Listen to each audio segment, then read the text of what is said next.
6.9 crore viewers. Ayodhya मालिकाना हक मामले पर आज सुप्रीम कोर्ट में समाअत टल गई। बाबरी मस्जिद राम जन्मभूमि अराजी तनाजे पर आज समाअत होने वाली थी।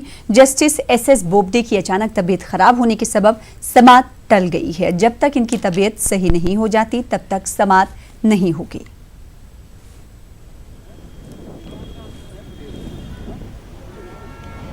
अयोध्या राम जन्मभूमि विवाद मामले में सुप्रीम कोर्ट में आज 5 जजों की संविधान पीठ नहीं बैठी है, चूंकि इस मामले की सुनवाई करने वाले 5 जजों में से एक जज एस बोबडे अस्वस्थ हैं, जिसकी वजह से इस पूरे मामले की सुनवाई टाल दी गई है। हालांकि पिछली सुनवाई के दौरान रामलला विराजमान की तरफ से यह कहा गया था कि 4 से 5 घंटे में वो अपना जो दलीलें हैं वो कंप्लीट कर लेंगे, लेकिन एस बोबडे का स्वास्थ्य ठीक न होने की वजह से आज सुनवाई नहीं हो पाई। उम्मीद ये है कि अगर एस बोबडे का स्वास्थ्य ठीक हो जाता है कल तक, तो कल इस पूरे मामले की सुनवाई की जाएगी। और अगर एस बोबडे जो वरिष्ठ जज हैं उनका स्वास्थ्य कल नहीं ठीक होता है तो इस पूरे मामले की सुनवाई तब तक नहीं की जाएगी जब तक एस बोबडे का स्वास्थ्य ठीक नहीं हो जाता है। कैमरामैन जगदीश उप्रेती के साथ सुशील पांडे, न्यूज़ 18 दिल्ली।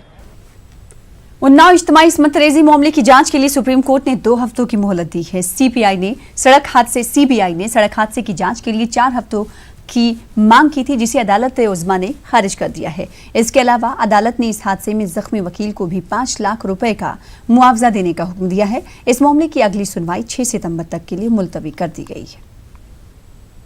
उन्नाव रेप मामले में सुप्रीम कोर्ट में पीड़िता के साथ जो एक्सीडेंट हुआ था उस मामले में सीबीआई ने अपनी स्टेटस रिपोर्ट सुप्रीम कोर्ट में सौंप दी है। हालांकि सुप्रीम कोर्ट में सीबीआई ने इस जांच को पूरी करने के लिए 4 हफ्ते का समय मांगा है। सुप्रीम कोर्ट ने सीबीआई की इस मांग को ठुकरा दिया। सुप्रीम कोर्ट ने यह कहा कि सीबीआई इस मामले में अपनी जांच 2 हफ्ते में पूरी करे। हालांकि सुप्रीम कोर्ट ने पीड़िता के परिवार द्वारा मीडिया में दिए गए बयान पर नाराजगी जताई। सुप्रीम कोर्ट ने उनसे यह कहा कि जब हम आपकी मदद के लिए बैठे हैं तो आपके द्वारा दिया गया कोई भी बयान ट्रायल को प्रभावित कर सकता है। हालांकि मामले की सुनवाई के दौरान सुप्रीम कोर्ट में यूपी सरकार ने यह भी कहा कि जो पीड़िता के साथ उनके वकील जो घायल हुए थे उन्हें 5 लाख रुपए का मुआवजा दे दिया गया है। अब इस पूरे मामले की सुनवाई 6 सितंबर को होगी, लेकिन सीबीआई को 2 हफ्ते में इन तमाम मामले में जो जांच चल रही है उस जांच को पूरा करना है।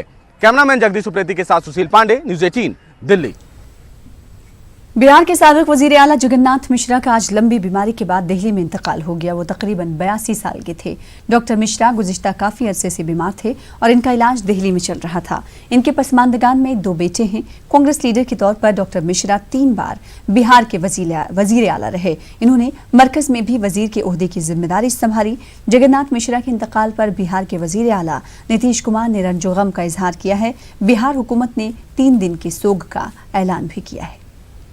बिहार के साबिक वजीर आला जगन्नाथ मिश्रा के इंतकाल पर कांग्रेस लीडर गुलाम नबी आज़ाद ने भी रंजो गम का इजहार किया है। इन्होंने कहा कि जगन्नाथ मिश्रा समाज के हर तबके के लोगों को साथ लेकर चलते थे और ये उनकी बड़ी ताकत थी।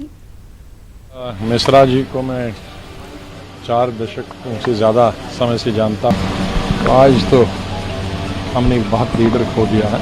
मैं अल्लाह से, भगवान से, खुदा से यही प्रार्थना करता हूँ कि उनकी आत्मा को शांति दे। और जिस तरह का वातावरण उन्होंने अपने राजनीतिक जीवन में बनाया था कि देश के सभी समुदायों को, सभी वर्गों को सम्मान देना और उनकी तरफ ध्यान देना और जो भी गरीब है उसको सहारा देना, ये सबसे बड़ी उनकी शक्ति थी, ताकत थी। और आज के वातावरण में ऐसे लोगों की कमी और ज़्यादा लगती है और ज़्यादा महसूस होती है। फिलहाल इसी के साथ इस बुलेटिन में इतना ही।